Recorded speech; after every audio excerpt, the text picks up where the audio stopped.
advised, the opinions and views of the hosts and guests do not reflect those of the station.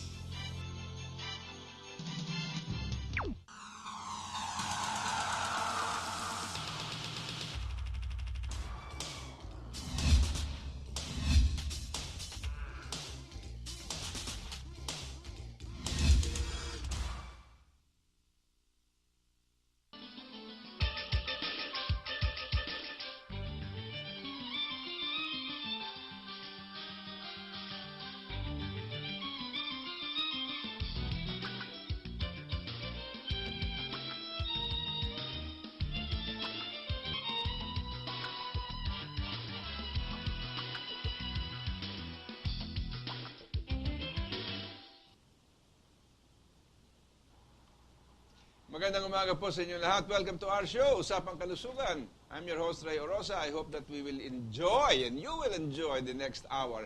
Pag-uusapan natin ang kalusugan ng tao. Alam po ninyo sa umaga ito, kasama ko dito, siyempre ang ating kapatid na si Brother Vic Chua ng PICAM, no? Philippine College for the Advancement of Medicine.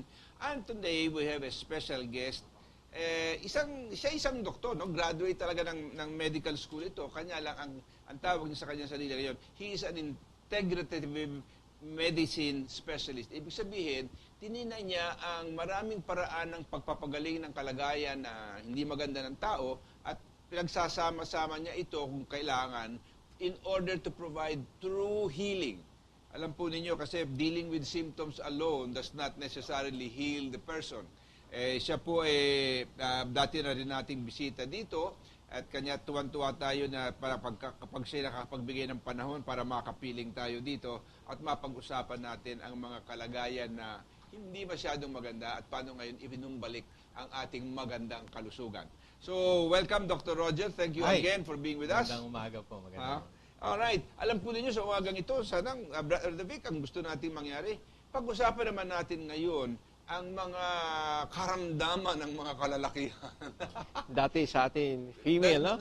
Nasakop namin kasi, of course, incompletely sapagkat napakaikli ng panahon, ang mga karamdaman ng kababaihan. We got stuck on one. You know, we got stuck on one ailment. Really? Hindi kami nakalampas at dinagsada rin kami ng mga tanong mula sa mga nanonood sa atin dito. Alright. So, dito natin nakikita na mapapag-usapan natin ngayon ang mga problema ng mga mister ninyo, ng mga lalaki dyan, kasi wala pang mga asawa. Alright, ano ang ating, we can give a whole litany of ailments afflicting many men, kanya lang, kumisan, it also afflicts women. Hindi naman natin sasabihin na lalaki lang. There are some ailments that are common to both sexes, di ba? Katulad na, for example, ng mataas na presyon, high blood pressure, that afflicts both men and women. But sometimes sinasabi nila mas maraming lalaki daw ang na-afflict ng blood pressure kasi maraming pananagutan, maraming pinapasan, maraming inaalala as though what they are worried about is of greater value or importance than what a woman will worry about. Sa akin, halos pareho lang yan. Yung worry kasi, it's less a question of kung anong pinapasan mo, kung hindi, paano mo tinitingnan yung pinapasan mo, hindi ba? It's a matter of your own attitude towards it. So, pagka pinag-usapan natin ngayon ng high blood pressure, Doc Roger, ano ba tingin mo talagang sanhi niyang high blood pressure? Why do people suffer from high blood pressure? And I know there is no easy answer. Yes. Same thing with other illnesses, no? Ang hypertension, especially for male, no, multifactorial No, sabi nga, yung pagiging lalaki lang natin, you're high risk for cardiovascular disease, no? Pero sa babae kasi, iba kasi, kaya mas mababa yung kanilang incidence kasi yung kanilang estrogen na tinatawag, may protective mechanism yon against cardiovascular disease, no? Okay. Kaya ang mga babae, usually, nagkakaroon sila ng mga hypertension on the late stage, especially kung meron ng decline ng kanilang estrogen. Siguro mga past 40 yun. Oo, gano'n. Sa lalaki kasi, it's different Yung stress alone is a big factor for us, especially when you have a lot of problems, especially sa family. So, cortisol elevation is one. But hindi ba yung cortisol is a hormone, Doc Roger, that is attached or allied to our fight or flee or survival? Pagka kasi ang katawan nagkakaroon ng mga signal that it must go on survival mode. Yes. At tumataas agad ng cortisol mo. Yes, No? that's true. But it's a healthy thing. It's not necessarily an unhealthy thing that is meant, I guess, to elevate while the body perceives the threat. That's true. Pero merong natural mechanism, meron ba na to bring it down pagka... Yes, meron ang katawan natin, meron kaming tinatawag na negative feedback mechanism. When the body determines that the threat is already removed, the negative feedback mechanism starts, no? Negative feedback mechanism, ibig sabihin nun, maglalabas siya ng hormone to shut down cortisol production para ibalik uli yung cortisol. Ang nangyayari ngayon, the negative feedback mechanism, because of a lot of different factors, di ba, nasisira yun eh. Kaya naiiwang mataas ang cortisol. Naiiwan ang cortisol, and that makes a lot of problem inside the body. Okay, dito natin nakikita na habang mas madaling isipin natin, di ba, Brother Vic, na, oy, isang cause nito, hindi pala ganun eh. Ang ating katawan po is composed of quite a few physiological systems, no? And the metaphysical elements of our body are quite a few, and they are all interrelated eh. Di ba? Hindi mo pwedeng sabihin, hindi, ito lang may problema eh. Merong mga kalapit eh. Now, let me ask you an intriguing question on this. Bakit sinasabi nila na high blood pressure, while it affects other organs in the body, I suppose, especially the heart, why does it affect the kidney? Why do they say that there is a special connection between blood pressure and kidney? If you look at, sabi nga always, no, if you go back to the basics, no, kung makikita mo ang kidney talagang very siya with the blood pressure circulation. Directly naka-attach siya to the main artery, which is the aorta. So talagang very dependent siya on the blood pressure. So if there's anything that's going to happen, anemia or atherosclerosis of the renal artery, at ma-deprive yung circulation. Kung hindi magkakaroon ng proper circulation ng kidney, directly affected. Yes. But why does the decreased, in high blood pressure, the increased blood pressure means more blood entering the kidney. Why will it affect it? Kasi nga talagang very sensitive siya. Sensitive siya sa pagbaksak, sensitive sa pagtaas. No? So talagang dependent siya on the physiologic na normal blood flow. Di ba? Because, kanina kasi we were discussing this with Brother Vic, no? Because, yung mga glomerules na nandun, I know that's surrounded by blood vessels. Yes. Very tiny blood vessels that in fact do most of the filtering of the toxic elements that pass through the kidney. Kasi ang kidney natin, di ba, filter yan? Opo. So, pag pumasok ang dugo dyan, ang dugo kasi natin contains the toxins, contains water. Pagpasok niya doon sa mga glomerulus, yun yung hinihiwalay natin. Kaya kung makikita mo, most of the time, yung ihi natin may kulay. And that's because of the heme portion of the blood na being filtered out, nalilinis ng ating kidney.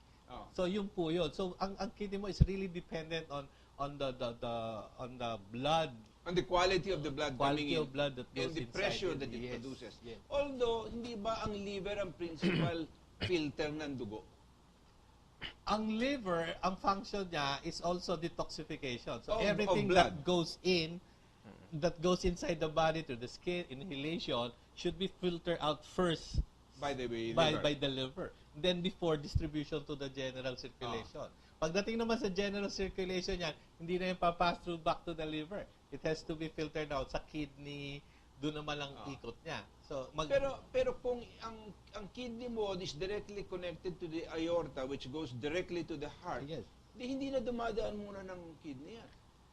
Ay, hindi po.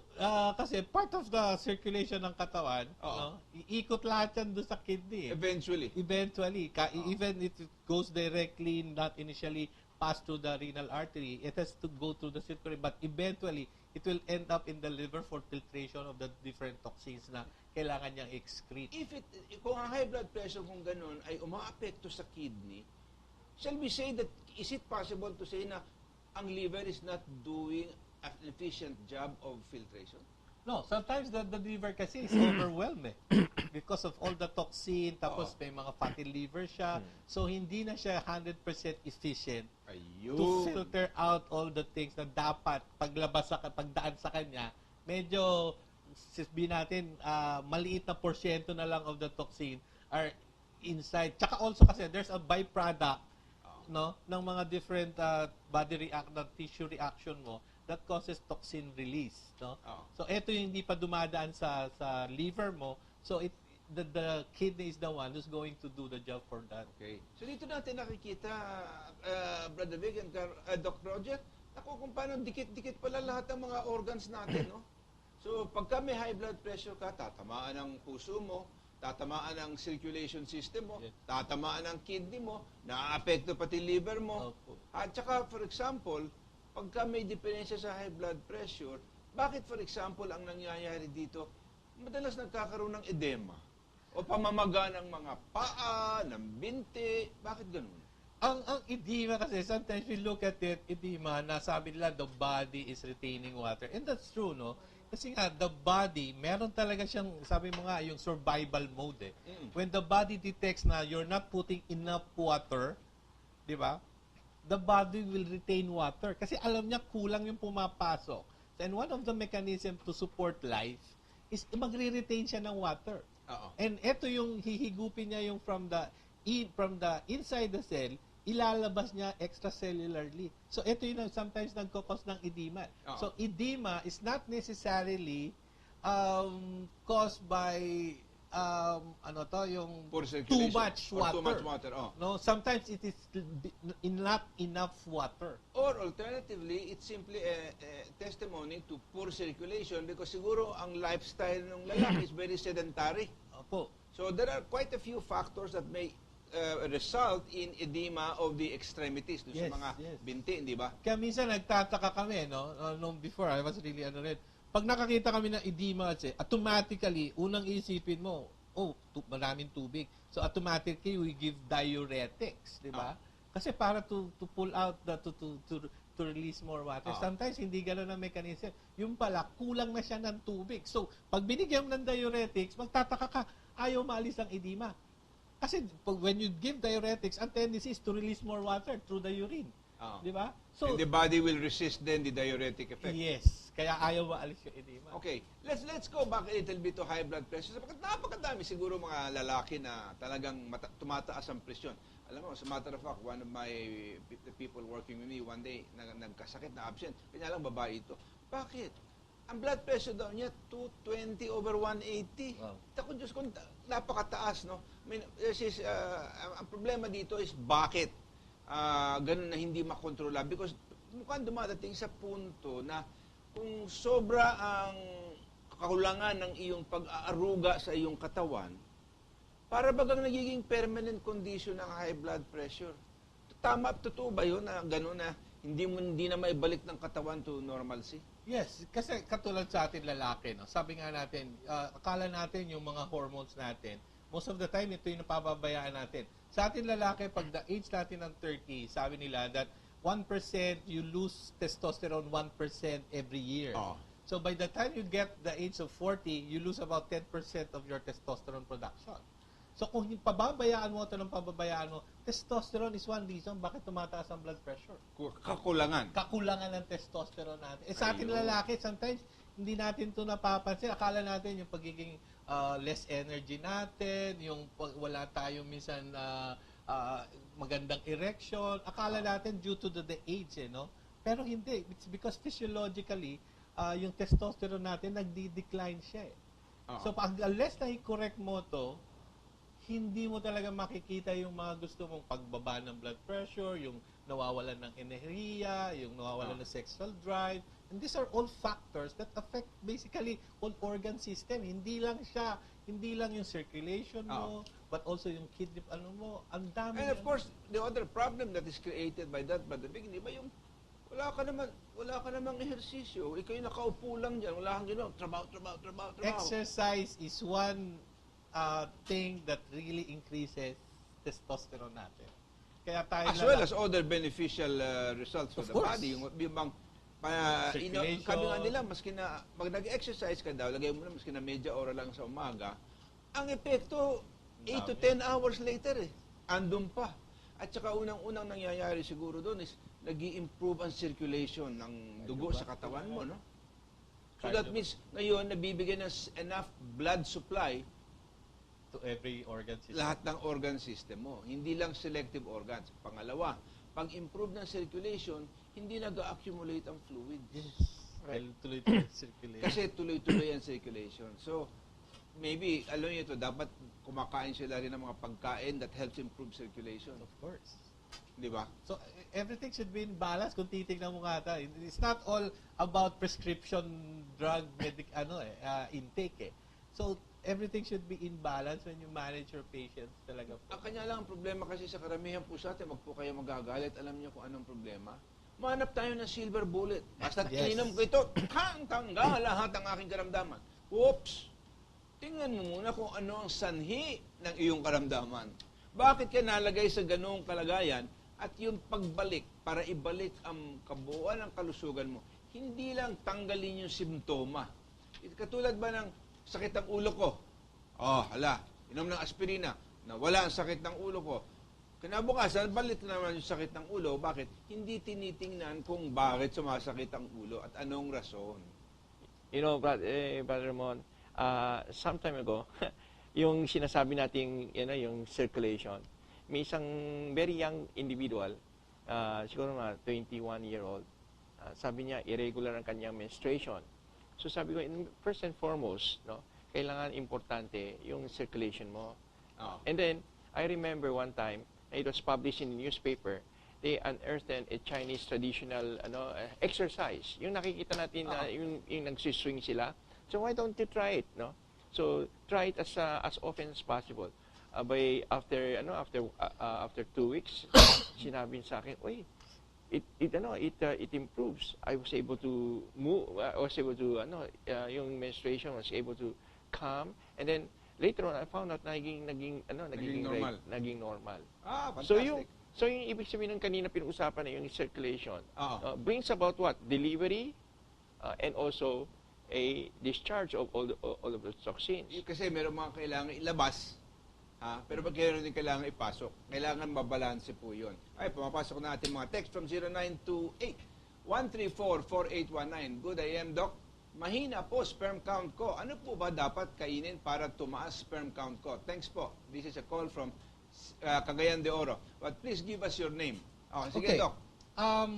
Doon sa caller, hindi naman po siguro, all you have to do is yung ano lang yung dapat kainin. Siguro, dapat tingnan nyo po yung kabuuan, Especially, karamihan sa atin mga lalaki ngayon, sabi nga natin, one of the sakit na nakuha natin is hypertension. And also, I have here a list of mga anti-hypertensive medicine that can even lower your testosterone level. Pag bumaba ang testosterone level nyo, one of the things that's going to happen is you're going to have a low sperm count. Although there may be quite a few reasons why the sperm count is low. Oo, Di ba? sometimes if you smoke, if you drink a lot, so ang daming Walang factor, ehersisyo. And again, sabi ko nga, if you're taking pa some of this medicine I have here, na as part of your anti-hypertensive medication, it lowers your testosterone more. And the more, na lalong hindi makokorek yung sperm count mo. So, I'll just give you some of the generics, If you're taking hydrochlorothiazide, if you're taking furosemide, methyl dopa, clonidine, verapamil, nifedipine, hydralazine, captopril, enalapril, Ang dami. metoprolol, yung basic yan, alam nyo kung ano yung metoprolol, atenolol, yan yung mga sikat ngayon na mga medication na left and right, nire-reseta namin mga doktor without thinking of the side effect that it can do to our body. Kaya minsan, sasabihin nyo, Dok, ayaw na ako magkaroon ng erection. Oo. Dahil sasabihin ng doktor, mataas kasi blood sugar mo eh. Diba? Minsan, hindi, isa yun sa dahilan, pero hindi nila nakakalimutan nila, even the prescription drug na nire-reseta namin, lalong nakakadagdag pa doon sa problema. Well, I think that is a problem that is created because kanga nila, sabi ng isang doktor, kasi ang concentration namin sa pathology o sa symptoms lang eh. Okay. Hindi na namin na i-relate yan sa kabuuan ng kalagayan ng tao. So, magbibigay kami ng reseta dito, ayun, hindi na namin naiisip kung anong epekto dun sa other parts of the body. Parang domino yan eh. Minsan ginanon mo, tok, ang daming tinatamaan, di ba? Alright. And kung titignan nyo po kasi minsan, kung magreseta kami, sabay-sabay pa eh. no, bibigyan ka namin ng anti-hypertensive medicine. If you complain na meron ka pang sipon, allergic rhinitis, may yung pong mga anti-cold perspiration na may diphenhydramine can also lower your testosterone. So it can again, kung meron kang mini-maintain na especially of chronic rhinitis, no, you're maintaining diphenhydramine as part of your medication, it also lowers your testosterone. Even yung may mga rayuma po, yung mga NSAIDs, especially yung naproxen, it can lower your testosterone. Sikat na sikat yan ngayon sa television. Ay, talaga. O, di ba? So, ang dami. Minsan, lahat yan iniinom mo one time Kasi nga, iba-iba. May arthritis ka, may allergic ka, may hypertension, may diabetes ka. Ang dami. Di ba? And all these drugs, no? Can may negative effect. Alright, from 0927-471-7555. Oy, pakibanggit lang po ang pangalan nyo at nasaan kayo. Sir, ano po ba ang mas maganda? Early or late ejaculation or pareho bong ang masama ito? Yung ejaculation problem is one of the most common sexual problem ng lalaki, no? Tatlong klase po kasi yung ejaculation disorder, no? Isa yung premature ejaculation, no? Ito yung before pa lang makalapit. Hindi ka pa nakakaamoy pa lang, medyo tapos na. Di ba? Meron naman yung inhibited. You will have a very unhappy partner. Oh, yes, of course. Di ba? Wala pa, nag-uumpisa pa lang. Sa'yo, wala nang laban Meron naman yung retarded, no? Mabagal talaga yung ejaculation. And the third type ng ejaculation problem is yung retrograde. Yung imbis na lalabas doon sa unahan, umaatras, bumabalik doon sa urinary bladder. Oh my. And these are all na-experience natin mga lalaki ito one time or another. Kasi ang laking sinasabi nila na ang dahilan nito is yung stress factor, yung lalo na sa premature ejaculation daw, it's the guilt. Now sometimes ayaw mo lang yung partner mo, hindi ka talaga in love doon sa partner, napipilitan. Yon. So ang daming dahilan, no? So tinatanong yung alin mas maganda, hindi po siya pareho maganda. Ang isang factor dyan, lalo na sa premature ejaculation, is just the insecurity of, and ibang guilt ba na I might not be able to perform, wala akong masyadong gana, masyado akong pagod, wala akong ganito, iba naiisip ko, laki ng problema ang dala ko. So the guilt of being unable to perform causes some degree of premature ejaculation. So yun po ang mga bagay. Pero ika nga, alam mo, because I remember in doing some talking with some other females on this, nang nireklamo niya, yun naman daw partner niya, sus Maria, ang tagal-tagal bago magkaroon ng ejaculation. Ano naman ang resulta doon? Nagiging masakit na sa babae ang intercourse kasi natutuyuan na. Ayun, tira pa na ng tira, banat pa rin ang banat yung lalaki kasi hindi pa siya natatapos. Pero nai-irritate na ang vagina ng babae because wala nang lubrication. This is where you also have to be sensitive and to the condition of your partner. Ay kawawa din naman yung babae kung magtitiis na lang siyang ganun tapos kinabukasan halos hindi makalakad. Ay kawawa din naman, di po ba? Ayun. So, but proper hormonal balance is very important. Testosterone, especially. So, magpa-test ka rin. Ay, opo.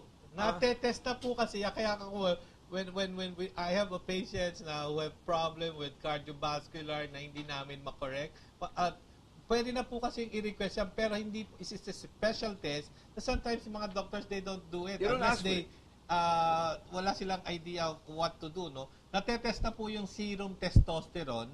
Natetest na rin po ngayon sa atin dito yung serum cortisol.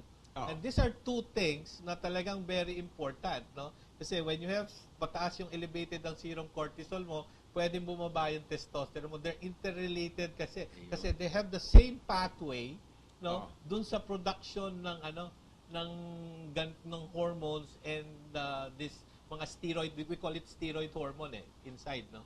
So, yung po, pareho po yung mechanism nila na pathway, no? So, pwede magkaroon po ng problema ang isa doon kung may problema po talaga yung pathway. I wanted to ask you a question also, kanya gusto ko lang sagutin muna itong text na ito about HGH.